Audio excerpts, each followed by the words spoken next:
시청자 여러분 안녕하십니까. 지금부터 정권의 안보정돈을 시작하겠습니다. 자, 이번 시간에는요.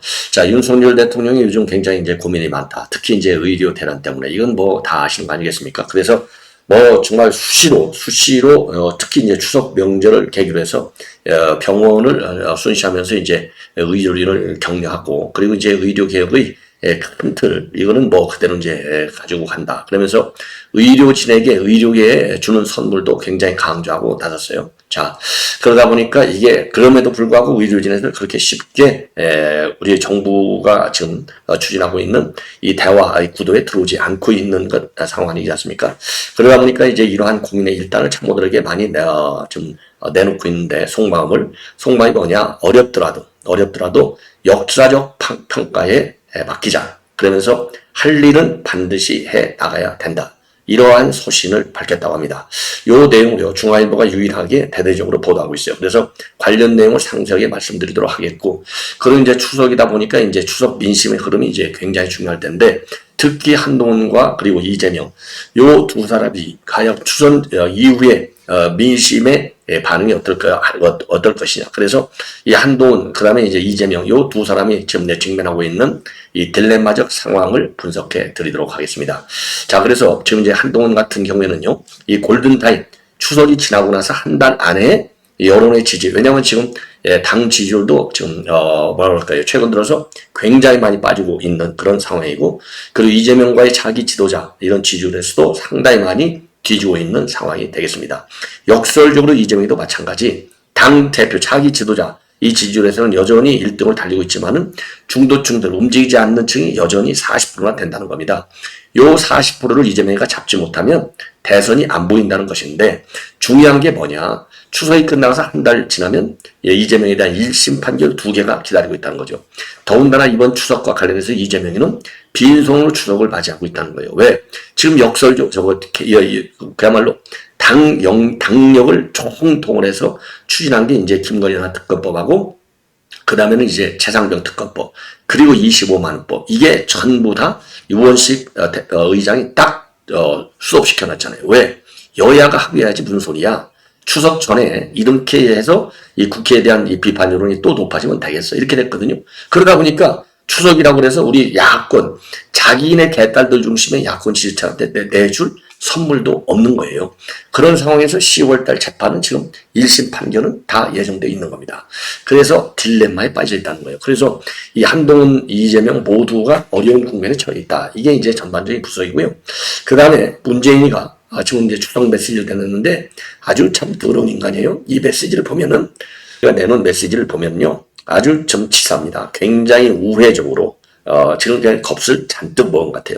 우회적으로, 지금 이제 윤석열 대통령을 비판하고 있어요. 예. 자, 그러니까 아무리 폭염이 오더라도 가을은 온다는 거죠. 그러니까 아무리 검찰에 자기를 갖다가 수사해도 무죄는 확실하다는 겁니다. 검찰이 역풍을 맞을 것이다. 그리고 무사무탈해달라. 건강에 최고다. 이 얘기는 뭐예요? 의료대란, 윤석열 대통령 이거 어림도 없어. 못 견뎌내. 이런 입장을 내는 겁니다. 그래서 본인이 처한 상황을 우회적으로, 그러니까 이제 이 문재인이가 책은 좋아한다는 거 아니에요. 책을 많이 읽은 이 표시가 바로 우회적으로 은유적으로 윤석열 대통령을 비판하고 자신의 처지를 지금 반성하는 측면은 전혀 내놓지 않고 있고 뻔뻔함을 드러내놓고 있어요. 예. 요 내용을 말씀드리겠고, 그리고 이제 계엄령도 이제 추석 민심 이 밥상에 이제 오를 건데요. 계엄령과 관련해서는 지금 야당에서 대대적으로 여전히 망상을 퍼뜨리고 있고, 여기에 대해서 우리 이제 여권에서 그야말로 대통령실, 그 다음에 당 할 것 없이, 그리고 이제 그 언론 활동이 많은 의원들도 그야말로 망상 중에 망상이고 괴담 중에 괴담이다. 이런 입장을 내놨지만은 여전히 계엄론을 펼치고 있어요. 그래서 요 내용을 또 말씀드리겠고, 그리고 지금 이제 이 정청래가 말이죠. 근래 들어서 술을 먹고 국회에 등원하다가 우리 보수 유튜브한테 걸려서 망신을 당하는 사건이 발생했고요. 그리고 집 주변에서는 주민들이 우리 해병대 동구에서 매일같이 시위를 하지 않습니까? 지쳐서 못 살겠다. 정청래야 떠나거나. 이런 지금 원성이 자자하다고 합니다. 그래서 요 내용까지 이렇게 좀 말씀을 드리도록 하겠습니다. 자, 그러면은요, 윤 대통령이 이런 일종의 이제 강한 소신이 강한 소신이겠죠. 그야말로 대통령이 말이죠. 제가 이제 항상 말씀드리지만은 민심의 이제 흐름을 무시할 수는 없어요. 그러나 민심만을 쫓아가면 나라가 망하는 것이죠. 이게 바로 이재명식 정치가 아니겠습니까? 예, 그러나 윤 대통령의 경우에는 그러니까 지지율 같은 거 중요하다. 그런데 지지율에만 연연해서 국가 중요 정책을 추진해서야 되겠느냐? 옳은 얘기예요. 자, 그래서 지금 우리는 여론의 지지를 좀 받지 못하고 있다 하더라도 국가 백년 대계를 위해서 해야 할 일은 꼭 해야 된다. 그리고 국민들을 위한 일이었다고 결국은 역사로부터 평가를 받을 것이다. 이런 얘기를요, 참모들에게 종종 얘기하고 있다고 합니다. 이거는 이제 뭡니까? 여기서 역사의 평가를 받는 일, 4+1 계획이잖아요. 연금, 의료, 교육, 노동. 그리고 이제 최근에 하나가 더 들어갔죠. 저출생. 이거 지금 저항이 상당하지 않습니까? 그래서 이러한 저항과 관련해서 여기 저항에 이제 두려워해서는 안 된다. 지지율이 떨어지더라도 일희일비해서는 안 된다. 이렇게 당부를 하고 있다고 합니다. 그래서 지난 정부 같은 경우는 이런 거 문재인이 이거 제대로 하나 했습니까? 역대 정부가 이런 계획을 제대로 했냐고요. 만약에 역대 정부가 이런 계획을 제대로 했다면은 윤 대통령이 이렇게 어렵게 개혁 저항 세력에 부딪힐 가능성이 별로 없겠죠. 그렇기 때문에 윤 대통령이 너무나 인기에만 신경 쓰다 보면 개혁은 하나도 못한다. 더 이상 똑같은 실수를 해서는 안 된다. 그러면 대한민국의 미래가 어렵다, 위태롭다. 이게 대통령의 생각으로 보이는데요. 여러분들 잘 아시다시피 역사적 평가라고 한다고 하면 그 워딩이 가지고 있는 의미가 뭡니까? 역사적 평가. 내 현직일 때는 뭐라고 그럴까요? 좀 객관적인 냉정한 역사적 평가가 아무래도 현직 대통령이 있으니까 어렵지 않겠느냐. 떠나고 나면 제대로 평가를 받지 않을 것이냐. 그래서 역사적인 평가라고 하는 말은 본래 정권이 이제 한 5년 차니까 5년이니까요. 한 4년 정도는 지나야 이런 얘기가 나올 것 아니냐. 그런데 지금도 이제 임기 반환점 아직도 안 돌았어요. 벌써 이런 얘기가 나오는 거예요. 자, 그래서 MB 대통령 같은 경우에도 퇴임 연설에서 역사에 막힌다. 이런 얘기를 했지 않습니까?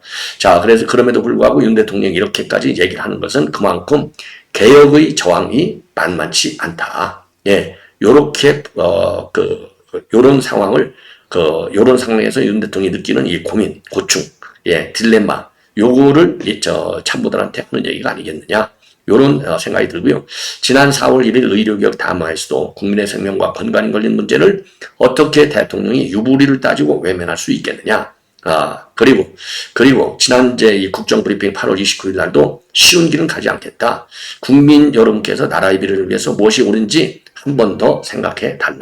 이런 얘기를 했지 않습니까? 그래서 요렇게 이제 윤 대통령 역사적 평가까지 이제 거론하고 있는데, 이렇게 좀 역사적 평가를 벌써부터 얘기하는 이유는 윤 대통령의 개인적인 어떤 성격, 그리고 이제 극단적 여소야대의 정치적 환경, 그러니까 192석을 여당이 갖고 있으니까 하나도 제대로 할 수 없지 않습니까?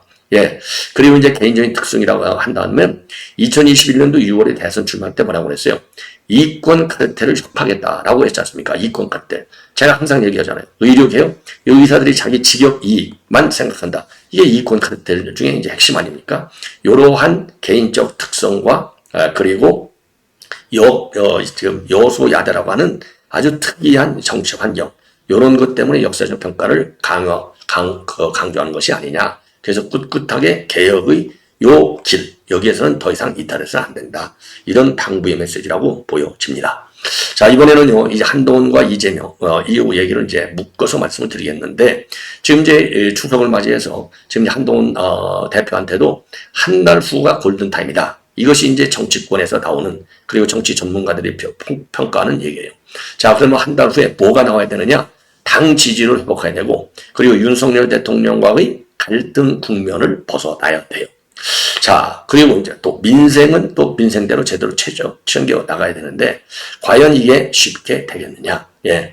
그래서 지금 이제 이 숫자로 나오는 것 중에 제일 민감한 것이 이제 지지율이잖아요. 당 지지율. 당 지지율을 보면 9월 첫 번째 주, 첫 주차 NBS 지지율을 보면은요, 2주 전보다도 이 하락한 27%인데 이게 최근 1년간 지지율 중에서 가장 낮은 수치라는 겁니다. 예. 그래서 취임 직후인 7월 4주차 조사에서 국민의힘이 36, 민주당이 25, 11% 차이가 났는데, 이번 NBS 여론조사를 보면은 민주당은 26, 국민의힘이 27, 1% 차이밖에 나지 않는 거예요. 1%밖에 앞서지 않아. 요거 위기라는 거죠. 그리고 갤럽 여론조사에서도 7월 4주차에 국민의힘은 35, 민주당은 27%였는데 9월 2주차 결과를 보면 국민의힘이 31, 민주당이 32. 그래서 이제 이것도 결국 1% 뒤지고 있다는 겁니다. 7월에서는 무려 8%가 앞섰는데 이런 것들이 굉장히 위험 신호가 될 수 있다. 예. 예.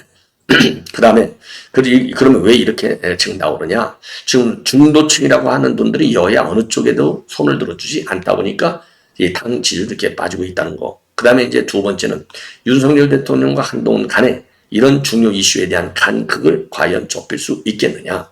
그래서 윤 대통령 입장에서 지난 7월 15일 날 한동훈 대표가 만찬도 했고 90분간 비공개 회동도 7월 30일 날 가졌잖아요.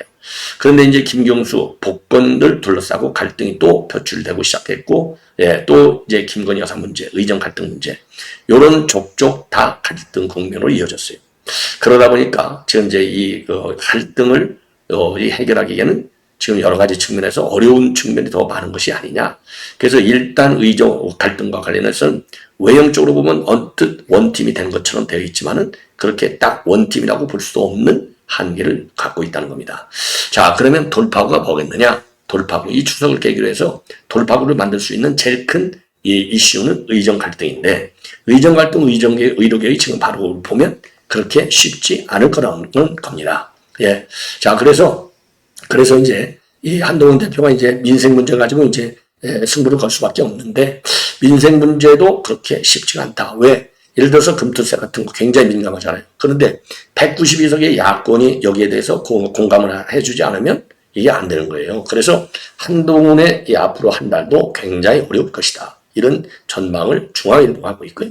그 다음에 또 중앙일보에서 보도하고 있는 내용인데 이재명과 관련해서 이재명이가 지금 민생을 굉장히 강조하고 있는데 민생과 관련해서도 지금 제일 큰 게 이재명이가 얘기하는 민생은요. 25만 원 빨리 지급해 주는 거잖아요. 그런데 요거 지금 안 됐잖아요. 왜? 우원식 의장이 뭐라고 그랬어요? 요거 하는데 여야 간에 좀 더 숙성한 그런 토론을 좀 해. 이래서 본래 12일 날 요거를 본회의에서 통과시켜갖고 추석 선물로 내놓으려고 그랬어요. 요게 실패. 딱 빠진 겁니다. 그러다 보니까 지금 이재명 입장에서는 지난 2년간은 집토끼를 잡는 기간이었다면 앞으로 2년간은 산토끼를 잡으면서 중도로 나가려 했는데 25만 원. 그 다음에 이제 최상병 김건희사 특검법. 요것도 다 안 돼버린 거예요. 그러다 보니까 추석도 빈손 추석. 그리고 본인의 입지도 빈손. 요렇게 되어 있다는 겁니다. 그래서 현재로서는 지금 이재명이가 난관을 맞이하고 있고요. 그 다음에 더 큰 움직임은 뭐냐? 문제는 뭐냐? 바로 10월, 11월이 되면 두 개의 판결이 나오는 겁니다. 요 두 대의 판결을 보면은 결국 상황이 녹록지 않다. 유죄 판결이 거의 확정적 아니겠습니까? 이런 것들이 이재명의 발목을 잡을 것이다. 이런 전망이 나오고 있어요. 그래서 이재명에게도 지금 한 달 후가 그렇게 녹록지 않다. 더군다나 최근 여론조사를 보면은요, 중도층 부다층 지지율, 조금 전에도 말씀을 드렸지만은 차기 지도자 선거도에서는 26대 14, 12%를 앞서고 있어요. 갤럽 조사. 그런데 이 의견 유보 응답이 40%에 달합니다. 이 40%는 어디로 갈지 모르는 거예요. 요걸 그러니까 중도층의 지지를 받지 못하고 있는 상황이 되는 겁니다. 그래서 이재명이도 굉장히 어려운 상황에 처해 있다는 거죠. 예, 이런 말씀을 드리고 싶고, 그 다음에 이제 이 문재인의 추석 메시지를 보면 아주 더러운 메시지를 내놨습니다. 요 문재인의 추석 메시지는 제가 자료화면으로 이렇게 보여드리겠는데, 자, 폭염은 가을을 막지 못하고 무르익은 들판은 황득빛 풍요로 채워질 것이다. 폭염은 가을을 막지 못한다. 이거는요, 자기의 지금 사법 리스크를 얘기하는 거예요. 그래서 지금 검찰 수사가 속도를 내서 자기를 구속하려고 하지만 절대 그게 성공을 못할 것이다. 예. 가을은 평화, 풍요의 계절이지 않습니까? 예. 그러고 나서 이 황급듯 풍요로 채워진다. 그러니까 자기 구속 절대를 못 시킨다. 이런 얘기나 마찬가지예요. 예. 그리고 무사부탈해달라. 이 얘기는 의료개혁 성공 못해. 그러니까 국민 여러분 한 사람 한 사람이 건강을 챙겨야 돼. 요 메시지나 마찬가지가 되겠습니다. 자, 그래서 맨 먼저 쓴 얘기가 여러분들 글씨 잘 보이시죠? 폭염은 가을을 막지 못하고 무르익는 들판은 황급빛 풍요로 채워질 것입니다. 자, 그래서 요거를 보시면요. 유례없는 폭염이 계속되는 가운데 추석을 맞이했습니다. 끝이 없는 무더위와 빡빡한 살림살이에 의료 대란까지 겹치며 힘들고 지치기 쉬운 나날이었습니다. 모두 힘내시고 평안하고 넉넉한 한가위 명절을 보내시기 바랍니다. 희망은 우리 곁에 있습니다. 늘 폭염은 가을을 막지 못하고 무르익는 들판은 황금빛 풍요로 지어줄 것입니다. 희망은 늘 우리 곁에 있다는 얘기는 뭐예요? 본인 사법 리스크 사실상 없는 것이 밝혀질 것이다. 이런 얘기나 마찬가지예요. 그러면서 무엇보다 건강이 최고입니다. 모두 아프지 마시고 무사무탈하시기 기원합니다. 이 얘기 보니까 이게 의료 대란 때문에 큰일 나니까 아프지 말라. 이 얘기예요. 그러니까 의료 대란 하나도 해결하지 못한 윤석열 정부 무능하다. 이 얘기나 마찬가지예요. 자, 그래서 요거를 보면 이 문재인의 이런 메시지가 참 얼마나 치사하냐. 치사하냐. 이렇게 볼 수 있는 것 같습니다.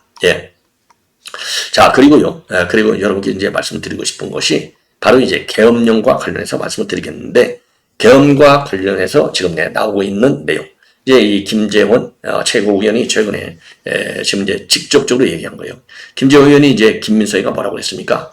계엄과 관련해서 만약에 여권이 정말 이거 괴담이다, 가짜뉴스라고 한다면 나하고 맞짱 토론하다. 누구든지 나와라. 딱 얘기해놓고 김재원이가 내가 나가겠어. 그러니까 너는 아니야. 윤 대통령이나 한동훈 대표 아니면은 정진석 비서실장이 나와라. 이랬잖아요. 그러니까 이제 김재원 최고위원은 무시한 거죠. 그러니까 이제 김재원 최고위원이 다시 했어요. 그렇게 나오는 것은 네가 계엄이라고 얘기하는 근거가 없는 거야. 요렇게 1차적으로 반응을 했고요.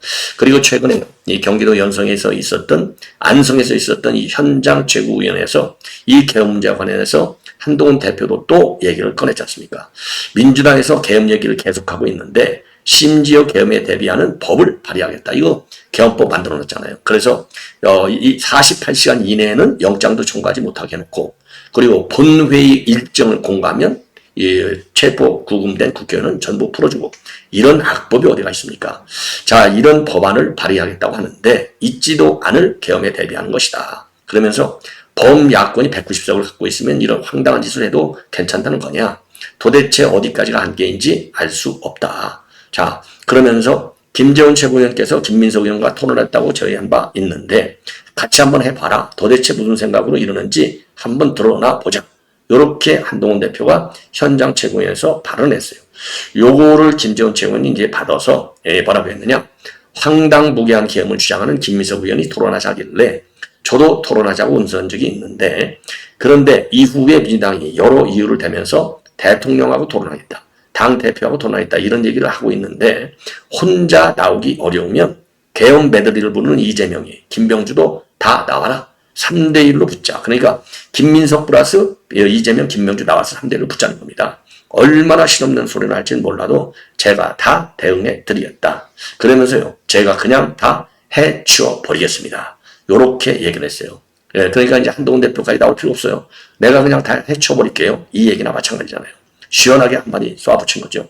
그리고 장동혁도 민주당의 탄핵 말도 안 되는 계엄의 철부지 속국장난이라 생각했는데 이제는 사기 탄핵, 망상 계엄 때 계엄, 또 때이른 김칫국 내각, 이게 이제 섀도우 캐비닛까지 만들었다는 거 아니에요. 이게 이제 때이른 김칫국 내각이 되는 거죠. 이쯤 되면 스스로 집단 체면에 걸려서 이재명식 기우제로 지내고 있는 사이비 종교 집단이 아니냐, 아주 세게 비판을 하고 나섰습니다. 자, 그리고 이제 마지막으로 한 가지만 더 덧붙이면요, 짤막하게 이걸 10분, 20분씩 방송을 하시는 분들도 많아요. 물론 그렇게 자세하게 또 얘기할 필요도 있을 수 있는 면도 있지만, 요거 어제 오늘 얘기도 아니고, 정청래면 막말 망은, 그 다음에 고항. 그렇죠? 한마디로 무식의 극치가 바로, 이 정청래와 최민희, 이런 인간들이 아니겠어요? 자, 그런데 지금 우선적으로요, 법사위에서 해병대 특검법, 얘기할 때, 막무가내로, 뭐라고 그럴까요? 내쫓기도 하고 고성을 지르고 망신을 주고 별짓 다 했잖아요. 이러다 보니까 이제 거기 이제 해병대, 임성근 사령관도 거기 있었고, 그러다 보니까 이제 해병대가 딱 앞장서서 집회 시위를 하고 있어요. 지금 집 앞에서 하고 있는데, 이게 장기화되다 보니까 주민들의 불만도 이제 그야말로 인내의 한계를 벗어나서 이 정청래가 떠나라. 도저히 못 살겠다. 이런 지금 주민들의 불만이 솟구치고 있다. 이런 보도가 나오고 있고요. 그 다음에 또 하나는요. 이 그 정청래가 최근에 들어서 국회로 이제 점심 먹고 들어오다가 이제 아마도 한잔 했나 봐요.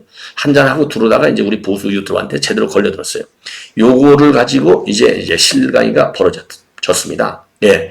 그럼에도 불구하고 이제 정청래 주변을 그 측근인들이 이제 에워싸면서 적당히 그 국면을 빠져나가는 겁니다. 그럼에도 불구하고 우리 이제 유튜버들이 계속 따라 붙으면서 정청래한테 술을 먹었냐 안 먹었냐 사실 밝혀라. 이러니까 또 고성을 지르면서 현장을 이탈하는 겁니다. 요게 바로 정청래의 실상이에요. 그러니까 이런 인간이 말이죠. 지금 사선을 해먹고 제일 중요한 그야말로 대한민국 국회의 사원이라고 할 수 있는 지금 법사위원장직을 맡고 있으니 대한민국의 의회주의와 그 다음에 이 법치주의가 살아날 수 있겠느냐? 아니 되옵니다. 요렇게밖에 판단이 안 되는 것이고요. 그리고 지금 정청래는 법사위원장직을 내려놔야 된다. 해임해야 된다. 요 해촉해야 된다. 요런 총언도 지금 뭐 10만 명을 향해서 갈고 있는데 이거는 왜 이 법사위에 넘기지 않고 꼼수를 부리고 있는지. 예. 자, 그래서 윤석열 대통령 5만이 넘었을 때만 해도 얼마나 신나라 했어요. 자, 그래서 여기에 대해서도 이 정청래가 입장을 내놓도록 우리가 압박을 가야 될 것이 아닌가 이렇게 생각이 듭니다. 시청자 여러분 이렇게 해서 본 방송 마치겠습니다. 대단히 고맙습니다.